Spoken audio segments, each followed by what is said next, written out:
लोग सोचते हैं कि मिलावट सिर्फ एक व्यापार है, पर असल में ये वो गुनाह है जो धीरे धीरे मिलावट करने वालों का ही घर का रास्ता पकड़ लेता है और जब लौटता है तो कुछ न कुछ छीन कर ही जाता है। ये कहानी है गोविंदगढ़ जिले के एक दुकानदार की, जिसने अपनी आंखों के सामने अपने ही बेटे को खो दिया उस मिलावट के कारण जिसे वो खुद सालों से दूसरों की थालियों में परोसता आ रहा था। गोविंदगढ़ जिले की एक छोटी सी किराने की दुकान थी, विश्वास जनरल स्टोर। नाम विश्वास, पर दुकान में मिलने वाला हर सामान घटिया, नकली और मिलावटी। मालिक का नाम था रमेश कुमार। बचपन में गरीबी देखी थी, इसलिए अब सिर्फ मुनाफा देखता था। तेल में मिलाया जाता था डिटर्जेंट और पामोलिन। मिल्क पाउडर सस्ता चीन का आता था। बेसन में पीली मिट्टी, मसालों में ईंटों का रंग। पर हर दिन की कमाई देखकर रमेश का सीना फूल जाता। ईमानदारी से व्यापार किया तो भूखमरी आएगी। मैं दिमाग से खेलता हूँ, भगवान से नहीं डरता।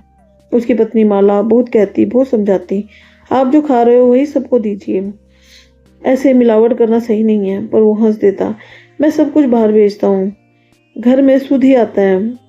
पर यदि मैं मिलावट नहीं करूँगा तो हमारा आगे का जीवन भी गरीबी में ही बीतेगा। और सभी लोग आजकल मिलावट करते हैं, और यदि मैं अकेला मिलावट नहीं करूँगा तो क्या फर्क पड़ेगा। और वो हर बार हंसकर अपनी पत्नी की बात को टाल देता। रमेश का इकलौता बेटा था आरव, जो कि कक्षा 10वीं में पढ़ता था। शांत, सरल और बेहद ही समझदार। एक दिन उसने स्कूल से आकर कहा, पापा, हमारी केमिस्ट्री की टीचर बता रही थी कि कुछ लोग आजकल खाने में खतरनाक मिलावट करते हैं, जिससे बच्चों को कैंसर तक हो सकता है। रमेश ने सिर झुकाए मोबाइल में देखते हुए कहा, हर चीज में नुक्स निकालने की आदत ही हो गई है लोगों को, तुम बस अपना होमवर्क देखो। आरव ने धीरे से पूछा, पापा, हम जो सामान दुकान में बेचते हैं वो सब तो शुद्ध है ना? इस बार रमेश ने कोई जवाब नहीं दिया। एक दिन आरव के स्कूल का पिकनिक ट्रिप था। सभी बच्चों ने खाने पीने की चीजें लानी थी। आरव ने भी दुकान से स्नैक्स, मिल्क पाउडर और पैक्ड जूस उठा लिए, वही जो दुकान में बेचे जाते थे। रमेश ने रोकने की बहुत कोशिश की, बेटा, घर के लिए अलग लाता हूँ, ये सब बाहर के लिए है। पर आरव हंसते हुए बोला, पापा, जो सबको खिलाते हो वही अपने लिए भी सही है। ट्रिप के दौरान शाम होते होते कई बच्चों की तबीयत बिगड़ गई, और आरव की सबसे ज्यादा। तेज बुखार, उल्टी और ब्लड प्रेशर गिरना शुरू हो गया। उसे अस्पताल ले जाया गया, पर देर हो चुकी थी। डॉक्टर ने कहा, यह फूड पॉइजनिंग का गंभीर केस है। जो पाउडर और तेल में मिलावट थी उसने इस बच्चे की जान ले ली है। रमेश वहीं जमीन पर गिर गया।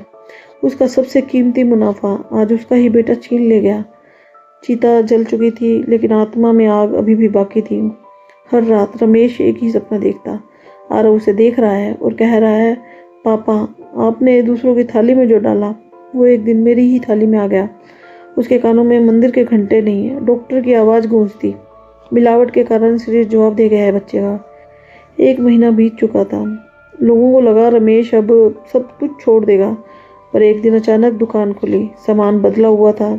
अब वहाँ वही ब्रांड रखे गए थे जिन्हें खुद अपने घर में इस्तेमाल करता था। रमेश ने बाहर एक बोर्ड टांगा, अब यहाँ वही बिकेगा जो मैं अपने बेटे को देना चाहता था। लोग चौंके। दुकान पर अब भीड़ कम थी, प्रॉफिट आधा हो गया था, लेकिन रमेश को फर्क नहीं पड़ता था। हर सुबह वो दुकान खोलने से पहले आरव की तस्वीर पर हाथ रखता और एक ही बात कहता कि बेटा, मैंने तुम्हारी जान ले ली है, मुझे माफ़ कर दो। अब कोई और बाप ना रोए, ये मेरी तपस्या है। धीरे धीरे लोगों को फ़र्क महसूस हुआ। सामान थोड़ा महंगा जरूर था, पर असरदार था। एक ग्राहक ने एक दिन कहा, अब भरोसा है कि ये सामान खाकर मेरे बच्चे को कुछ नहीं होगा। दुकान का नाम विश्वास जनरल स्टोर अब सच में विश्वास बन चुका था। एक लोकल न्यूज़ रिपोर्टर ने रमेश की कहानी सुनी और रिपोर्ट छाप दी, जिसने खुद के बेटे को मिलावट में खोया, अब दूसरों के बच्चों के लिए शुद्धता बेच रहा है। एक दिन एक बुजुर्ग महिला दुकान पर आई और उन्होंने कहा, बेटा, भगवान तुम्हें माफ़ करे, शायद इसी तपस्या से तेरा बेटा भी तुम्हें माफ़ करेगा। रमेश ने आंखों में आंसू लिए सिर्फ यही कहा, मुझे माफ़ी नहीं चाहिए, बस इतना चाहता हूँ कि अब कोई और माँ आरव जैसा लाल ना खोए। मिलावट सिर्फ सामान में नहीं होती, वह नीतियों में, सोच में और आत्मा में होती है। जो चीज़ हम दूसरों को देते हैं वो कभी ना कभी किसी न किसी रास्ते हमारे पास लौट कर आती है। इसीलिए अगर आप यदि व्यापारी हैं तो ऐसा व्यापार करो कि भगवान को जवाब देने का डर न रहे। रमेश अब पैसे कम कमाता है, पर हर रात आरव की मुस्कान सपने में दिखती है। शायद भगवान ने माफ़ न किया हो, पर एक पिता ने खुद को बदल दिया। और यही असली प्रायश्चित है। दोस्तों, आप लोगों को ये कहानी कैसी लगी, आप अपने विचार ज़रूर बताइएगा। और ऐसी ही कहानियाँ देखने के लिए मेरे चैनल को सब्सक्राइब कीजिएगा।